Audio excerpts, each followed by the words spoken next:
Eric Harper has a secret. Not just your plain old everyday run of the mill secret. He has a huge secret. You see, Eric's family owns a lot of land, or a piece of land that has a lot of woods on it. It's a farm. And in the woods lives a unicorn. And Eric has seen the unicorn. Eric followed the unicorn to what used to be their barn on the farm that now belongs to a veterinarian, Dr. Brancusi, and her daughter, Allegra. Now, he follows the unicorn to the barn. He looks in, and of course, he gets caught looking in the barn. So now he has been told he has to keep the secret. He can't tell other people. And he also winds up working for the vet, helping to take care of some of the animals that she has. But some of the animals that she has in her care aren't just your typical dog or cat. She's got a Cheshire cat, the kind that turn invisible. She's got one of those. She's got the goose that laid the golden egg. Oh, that would be kind of cool to have a goose laying golden eggs, don't you think? Maybe. And somewhere in the woods lives another mythical creature called a Wampus Cat, who legend says was a woman who turned into a mountain lion. And she's rather mean, and apparently she doesn't like little boys, as Eric kind of finds out. But those are just some of the things that Eric has found living in the woods or the barn on their property, or part of what used to be their property. If you want to know more about these creatures and what Eric does, how he keeps a secret, could you keep that kind of a secret for a long time? I don't think I could keep a secret like that. I would really want to talk to somebody about it. But go ahead, come to the library, pick up a copy of The Unicorn in the Barn. It's written by Jacqueline Ogburn and illustrated by Rebecca Green. And read the book. There's a lot more going on in this story besides keeping a secret and the unicorn. There's some things with the unicorn. I don't want to give away spoilers, but I think you'll enjoy the book. Okay, hi everybody. I'm Miss Susan from Buenaventura Lakes Library, and I've got Miss Crystal from St. Cloud Library with me, and Miss Lisa from West Osceola Library. And we're going to talk a little bit about the book, The Unicorn in the Barn. Now, in this book, there was a very, very big secret that was several different people knew about the secret, that they were in on the secret, but not everybody was in on the secret. And it got me to thinking about, are secrets good? Are secrets bad? Maybe in the middle. So there's a couple different kinds of secrets. There are the good secrets, the surprise secrets. Those are the ones that are fun. They're the ones that you might say, hey, don't tell Uncle Charlie, but we're going to get him a new car for his birthday. Or, hey, don't tell Miss Lisa, we're going to get her a pony for her birthday. And Miss Crystal, shh, don't tell Miss Crystal, we're going to get her, oh, she's listening. We're going to surprise her with a one-way ticket to, I don't know, okay, a two-way ticket to the Bahamas. I don't know, fun things, secrets that are fun and they're a surprise and they don't hurt anybody's feelings, and they're just something, fun to do. Miss Crystal, you have an idea about another kind of secret. Do you want to tell us about that? Yeah, these are secrets that can be kind of dangerous the way they're done. It's like sometimes when you might be asked to keep a secret, with not the best of intentions, but those secrets can be kind of damaging. Like grandma might say, hey, I know you stayed up too late last night. Hey, don't tell mom.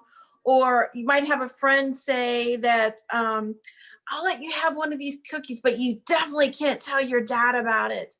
And those kind of secrets send a message that, you know what, telling the truth will get you in trouble. And that's not something that you want to not a road that you want to go down to.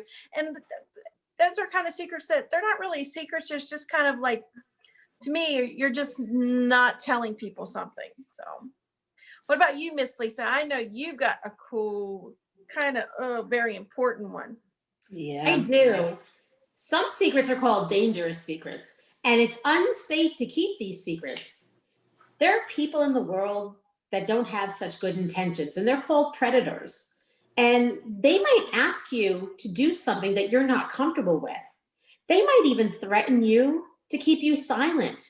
They might say that they might hurt you or hurt your family if you tell anybody. But guess what? You wouldn't dare say anything because you don't want your family or yourself to be hurt. So that's the way they keep you from telling. And that's why we want you to know about these dangerous secrets, because if a secret doesn't feel right to you, if someone's telling you to keep this to yourself and not tell anybody, and it doesn't feel right to you, guess what? You need to tell that secret anyway. You need to tell a parent or some kind of trusted adult, maybe your uncle, your aunt, your teacher. You want to tell this secret because it's not something that's a good secret. So parents, you also want to make sure that you talk to your children and make sure that they know that they can come to you and tell you the secrets. And you need to reassure them that telling them, if they tell you these secrets, that they will not get any kind of punishment or they won't be in trouble. Because we want the kids to know that these secrets need to be told, and we don't want them to think that they will get in trouble. And that's kind of an awful, dangerous secret to have. I was just thinking, I guess it would be along the ones that Crystal talked about. What were they? What did you call them? They could be damaging secrets. Those would be like the kind where you're at school and your best friend comes up and says, hey, I have a secret to tell you, but you can't tell anybody. Did you hear that blah, blah, blah did blah, blah, blah? And that's gossip. But now you're gossiping about maybe somebody that's your friend, and that could hurt somebody's feelings, when they find out that people are saying not nice things about them and keeping secrets. That would be bullying, wouldn't it? Kind of. Yeah. We don't want that. We don't want that. No. But fun things, what we're going to get each other for Christmas, or those kind of secrets, those are fun. And I don't know, what do you think, ladies, about the secret that we're not really going to say what the secret was in the unicorn in the barn, but do you think that was a damaging secret, a fun secret, or a dangerous secret? I don't think it was dangerous. No. I think it's on the edge of like damaging but fun, because if they all knew it and they didn't realize they were all keeping the same secret from one another, but there is events in the story that leads to that if they had known one another and knew about this same thing, that sad events, hurtful events wouldn't have happened, and more people would have been able to take care of some of the situation that was going on. So sometimes secrets, this is what Miss Lisa and Miss Susan was talking about, talking to your family. Your family's supposed to be there for you, and they'll understand. So even though you feel that you have to keep a secret from someone, your family is always going to be understanding. And I think that's where this kind of, in this story, that they needed to understand that, their family, they'll understand. And sometimes keeping secrets from family is not something you should do. No. Well, I think that, Miss Lisa, do you have anything you want to add to this? No, Miss Crystal said everything I was thinking. Yeah, so I think we can end this portion of our Unicorn in the Barn program, and we'll see you in a few minutes.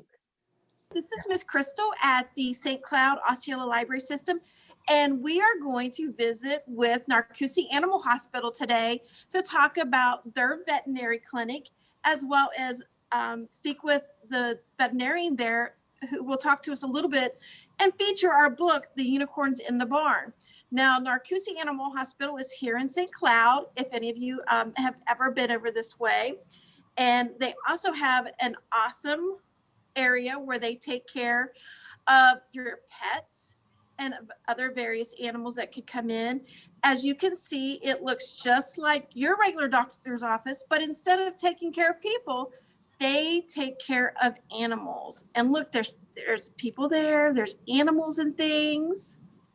Now I'm going to take this down because I'm going to introduce now Dr. Javier Malero, who is the veterinarian there. Welcome, Dr. Malero. Why did you decide to become a veterinarian? Well, I graduated more than 40 years ago. I was enjoying working with animals. I used to work with large animals, and then I started working with small animals.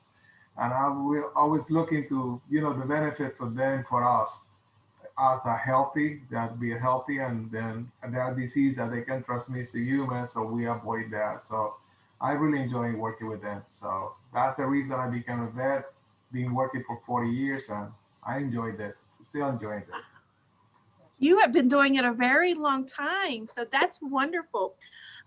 What do you enjoy most about being a veterinarian?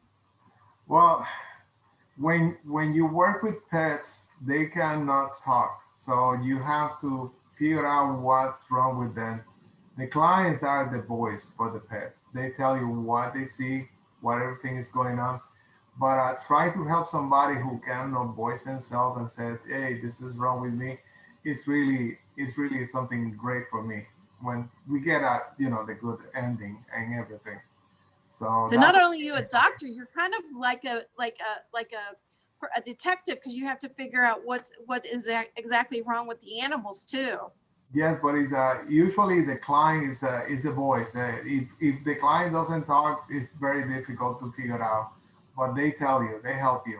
Okay, it's a common work between the clients. Sounds like you're telling everyone that they need to really be able to pay attention to their pet and be able to describe what is going on with their animals. I get emails, I get the movies, I get things where the dog is coughing. This is the way they cough. It's the best way. It's the best way. Oh, that's great. All right. So what is the one question that you wish that pet owners would ask you?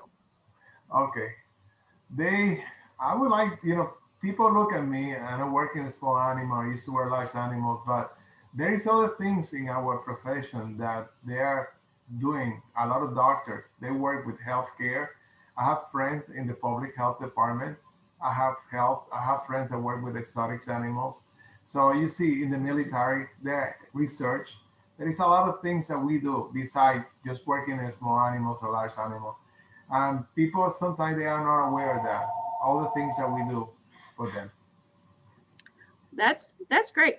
All right. So in our book, we're reading with Unicorns in the Barn, the veterinarian has a need to care for a magical animal.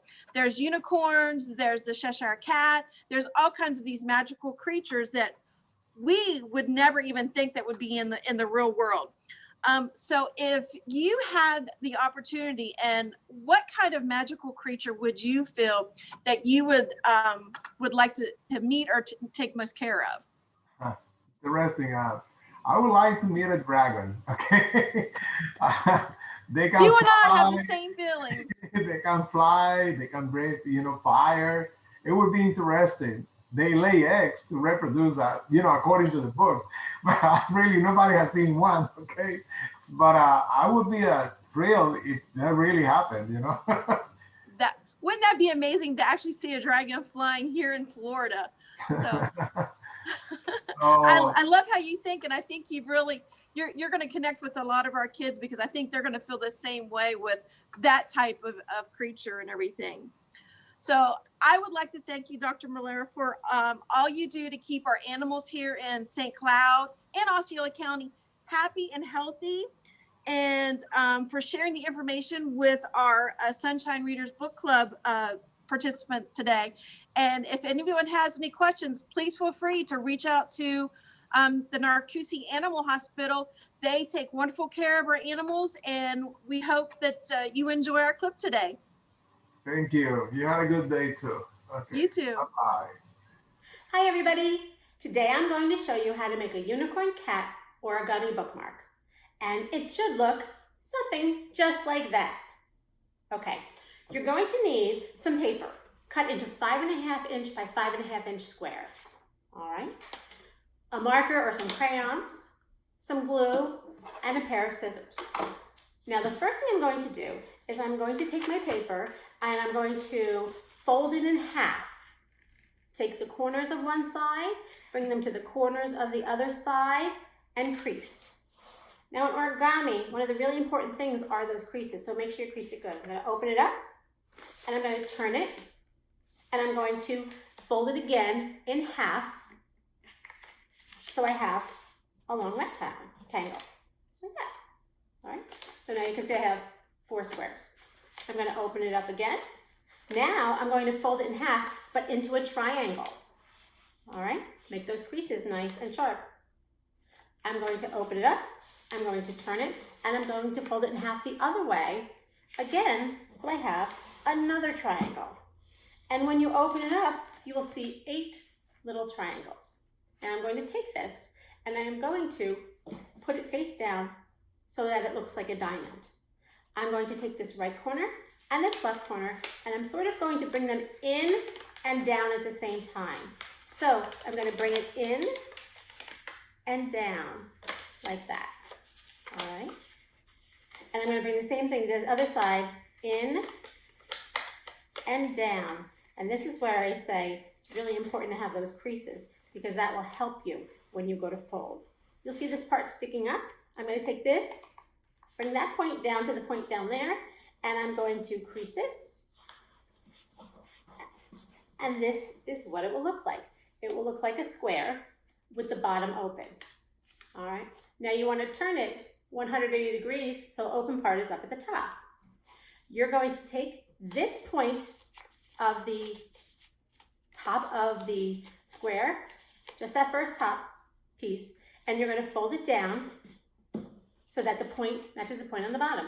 And you will see at the top, you will see these 2 little triangle parts. All right. Now, you're going to take this triangle and you're going to bring it down and you're going to fold it down just like that. See that? Then I'm going to bring it up. I'm going to put my finger in that opening and I'm going to puff it out a little bit. And I'm going to take this point and I'm going to bring it to the right corner and I'm going to crease it. So now it looks like that. I'm going to do the same thing to the left side. Take this triangle that's flapping.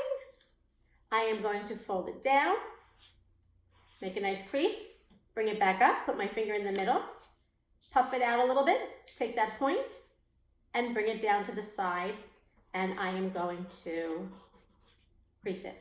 So now it looks like that. Now I'm going to go back to that right side. I'm going to unfold that triangle I just folded down. I'm going to put my finger inside again, puff that out, and do almost the same thing. And I'm going to, oh, where did it go? No, I made a mistake. All right, I unfolded that triangle. I'm going to bring the side over so that the point goes into the middle. And when I do that, I see this little triangle right here on the side. I'm going to fold that also. Now I'm going to unfold it and fold it backwards, tucking it into the back. It's a little difficult to do. All right. Now I'm going to take this triangle that I folded up. I'm going to do the same thing. I'm going to fold it over and push it under so that is also going to be tucked into the back. And again, those creases are really important. What I did to the right side, I'm going to do the left side. I'm going to take this, I'm going to unfold this triangle that I folded, right? I'm going to lift it so I can show you a little bit. Take this part, bring that point into the center, just like that.